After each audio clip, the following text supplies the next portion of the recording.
എല്ലാ യാത്രയിലും ദൈവത്തിൻ്റെ ദൂതനയക്കും. പക്ഷേ എന്താണെന്ന് ഒരു ശക്തമായ നിലപാടുണ്ട്. എന്താണ്? എന്ത് ജീവിത പങ്കാളി ഏതെങ്കിലും ഒരു പെണ്ണിനെ കെട്ടിയാൻ പറ്റത്തില്ല, ഏതെങ്കിലും ഒരു ആണിനെ കെട്ടിയാൻ പറ്റത്തില്ല.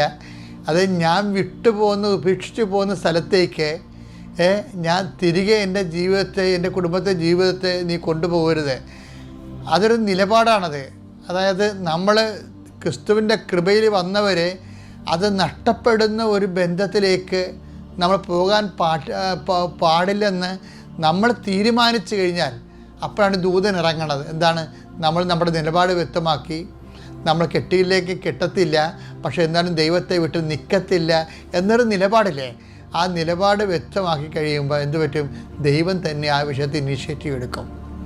ഇത് ഈ വിഷയത്തിലല്ല, ഏതെങ്കിലും ഒരു വിഷയത്തിൽ. ഇപ്പം ഞങ്ങളെ പ്രലോഭനത്തിൽ ഉൾപ്പെടുത്തരുതെന്ന് നമ്മൾ പ്രാർത്ഥിക്കണില്ലേ? അതായത് പ്രലോഭനത്തിൽ ഉൾപ്പെടുത്തിക്കൊണ്ട് ഒരു പുണ്യം എനിക്ക് വേണ്ട എന്ന് ഒരു ദൈവ പൈതൽ തീരുമാനിച്ചു കഴിഞ്ഞാൽ അവൻ പ്രലോഭനത്തിൽ ഉൾപ്പെടുത്തില്ല. എന്താ കാര്യം? അവന് ഗ്യാരണ്ടി ദൈവം തന്നെയായിരിക്കും. ഇത് ആധ്യാത്മികതയുടെ അടിസ്ഥാന ഘടകമാണിത്. നമ്മൾ പ്രലോഭനത്തിൽ ഉൾപ്പെടുത്തരുത് എന്ന് പ്രാർത്ഥിച്ചുകൊണ്ടിരിക്കുകയും അതേസമയം തന്നെ നമ്മൾ നിലപാടെടുക്കണം. എന്ത് നിലപാടെടുക്കേണ്ടത്?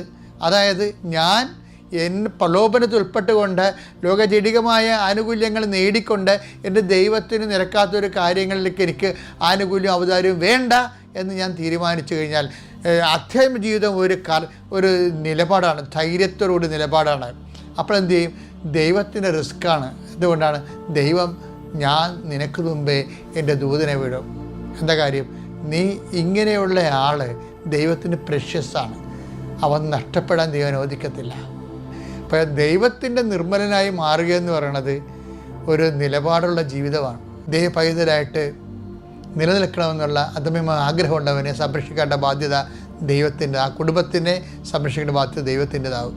അപ്പോൾ നമ്മളെ സംരക്ഷിക്കേണ്ട ഉത്തരവാദിത്വം ദൈവത്തിനാകുന്ന രീതി വേണം ജീവിതം നമ്മൾ സുവിശേഷ വിധമായി പുനഃക്രമീകരിക്കാൻ.